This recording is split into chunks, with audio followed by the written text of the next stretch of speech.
हर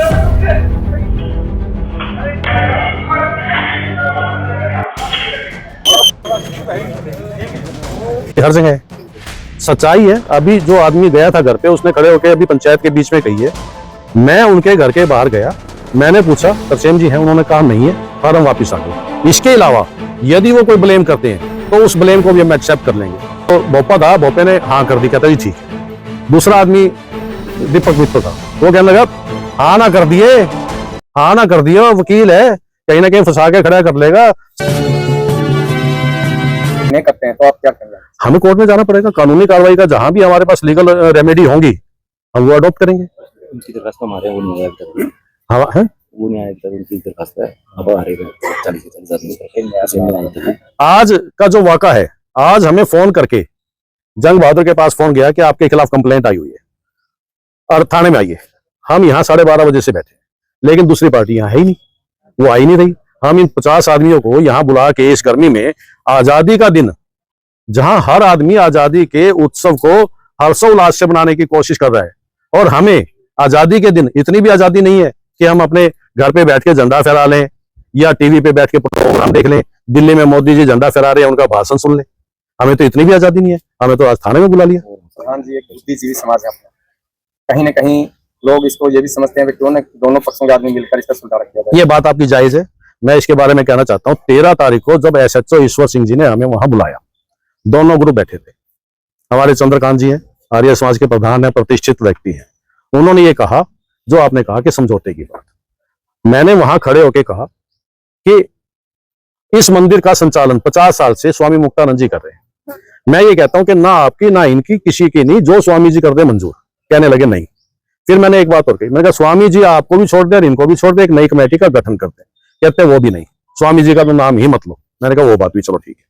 फिर बात आई, SHO वजीर सिंह जी थे इंचार्ज, उन्होंने भी कहा, जब सब बैठे थे वहां, मुकदमा दर्ज कर रखा था 107-51 का, तो वहां बिठा रखे थे, पुलिस स्टेशन में सबको बिठा रखा था। कुछ कुर्सी पे बैठे थे, कुछ फर्श पे बैठे थे, जैसा भी माहौल था गर्मी में, मच्छर में। तो वहां ये बात आई कि पंचायत हो जाए। उन्होंने राय दी कि 5 आदमी ये दे दे, 5 आदमी ये दे दे, 10 आदमी जो फैसला करे मंजूर। मैंने उसको ताकीद किया, मैंने कहा मेरी जिम्मेवारी, मैं आज सब में बड़ा हूं, मैं दोनों पक्षों की गारंटी देता हूं। दोनों पक्षों में से किसी ने गलती की, उसकी मैं भी माफी मांगता हूं, और इसको समझौते को लागू करो, क्योंकि शहर में जो वातावरण है वो धार्मिक उन्माद का ना होके प्यार का हो। इसीलिए मेरी कोशिश थी। आपने भी मुझसे बाइट मांगी, मैंने आपको बाइट देने से मना किया, क्योंकि बाइट दूंगा वायरल होगी, फिर द्वेष होगा, एक दूसरे के बारे में कहेंगे, मैं इनके बारे में कहूँ, आप मेरे बारे में कहें, उससे माहौल खराब होता है। उससे बचने के लिए मैंने आपको मना किया। तो उस बात पे जब आई बात पंचायत की कि 10 आदमी जब बैठेंगे, मैंने कहा, राय दी कि वो 10 आदमी आपसे झगड़े की जड़ पूछेंगे, क्योंकि जब तक झगड़े की जड़ खत्म नहीं होगी, मन में विस्मय रहेगा, हम अंदर अंदर जलते रहेंगे एक दूसरे को देख के, तो इस मंदिर का प्रबंधन करना उचित नहीं है। मनों से बाहर निकलना चाहिए।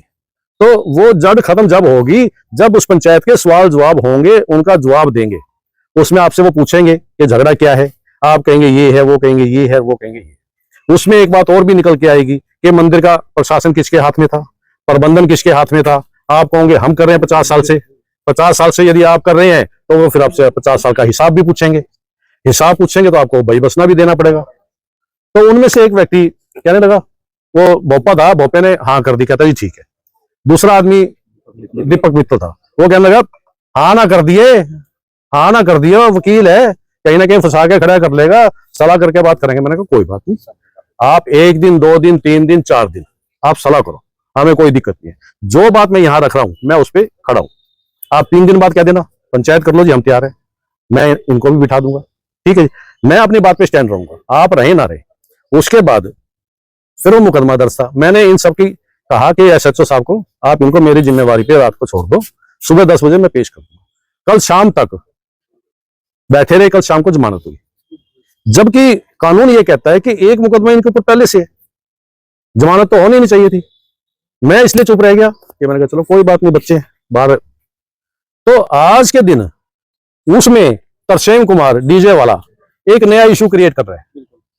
वो इशू तो मंदिर के तो है, वो जो तरसेम कुमार है उसके खिलाफ पहले मार्च में 18 मार्च को उसने मंदिर में बाहर लड़के घूम रहे थे लाठी डंडों से, मैंने वीडियो दी है जनाब को, लाठी डंडों से पहरा दे रहे हैं। अंदर तरसेम और उसका बेटा सीढ़ी लगा रखी है, पता नहीं कुर्सी पे साउंड लगा रखा है, ऊपर चढ़ के और वो वीडीआर उतार रहा है, कनेक्शन काट रहा है, उसका पासवर्ड तोड़ रहा है।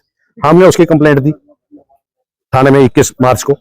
उसके बाद उसके खिलाफ कंप्लेंट दी हमने 24/5 को। उसके बाद गीताराम जो पुजारी हैं मंदिर के, जो देखभाल करते हैं, सही में संरक्षक तो वो हैं जो 24 घंटे वहीं रहते हैं, उन्होंने वो दी। और परसों की दरखास्त भी हमने दे रखी है उसके खिलाफ, लेकिन उसमें तो कार्रवाई नहीं हो रही। उसने जो इसी झगड़े की शिकायत दी जंग बहादुर के खिलाफ, उस पर आज बुला लिया। हम तो आए हुए हैं आपके सामने। की तरफ से ये भी कहना था कि दुकान पे आके धमकी देके गए, तरसेम की तरफ से कहना है कि दुकान पे धमकी देके गए है और वहां भी मेरे पास ज्यादा मारपीट की गई है। मेरी 2 सोने की गुंथी थी, वो भी वहां उनको निकाली गई है। बिल्कुल जायज बात हो सकती है, वो कह रहे हैं तो उस बात का तो फिर वही बात है ना कि जैसे ये वीडियो वायरल हो रही है, वो वीडियो वायरल, आजकल तो सीसीटीवी हर जगह है। सच्चाई है, अभी जो आदमी गया था घर पे, उसने खड़े होकर अभी पंचायत के बीच में कही है, मैं उनके घर के बाहर गया, मैंने पूछा तरसेम जी हैं, उन्होंने कहा नहीं है और हम वापिस आ गए। इसके अलावा यदि वो कोई ब्लेम करते हैं तो उस ब्लेम को भी हम एक्सेप्ट कर लेंगे, जो सजा होगी हम वो भी कर लेंगे, क्योंकि स्त्री का मान सम्मान रखना भी हमारा फर्ज है कहीं ना कहीं। लेकिन आदमी का तो नहीं ना। आदमी यदि अपनी औरत की पीठ पीछे खड़ा होकर वार करे, वो तो नहीं ना। तो उसने ये भी कहा है कि आप उसको पंचायत में लेके आओ, आप उसके सीसीटीवी निकलवा लो, उसके आसपास में होंगे उनसे निकलवा लो, उनके घर में होंगे वो कर लो।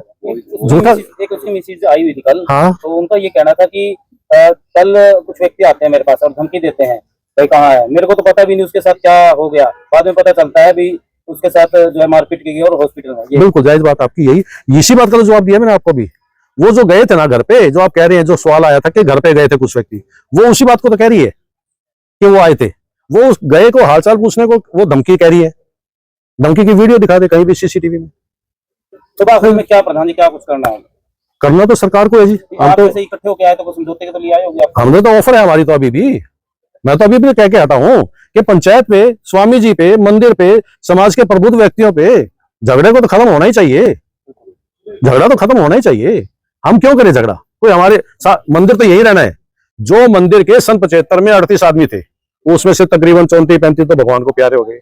5-7 साल में पता नहीं, वो भी हम बोनस पे हैं, हम भी रहेंगे ना रहेंगे, लेकिन मंदिर यहीं रहेगा, मंदिर यहीं रहेगा। और मैं एक बात और कहता हूं, आज हमारी पीढ़ी क्या सीख रही है? इन झगड़ों से क्या सीखेगी? क्या धर्म के प्रति आस्था रहेगी?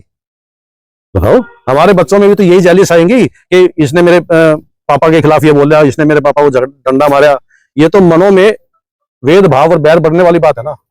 मेरी प्रार्थना है, मीडिया से भी प्रार्थना है कि वीडियो वो वायरल करें जिससे समाज में सौहार्दपूर्ण वातावरण बने, विस्मय ना हो, द्वेष ना फैले, यही मेरी प्रार्थना है। और जो आज की बात है, हम आज भी तैयार हैं समझौते के लिए। यदि कानून की बात है तो कानून में जो रेमेडी होंगी हम उनको टेक ओवर। प्रधान जी, ये पुलिस प्रशासन ने कहा दूसरी पार्टी को भाई आएगी या नहीं आएगी? उनके कहने से तो हमें बुलाया, उनके कहने से ही हमें बुलाया कि वो आई नहीं।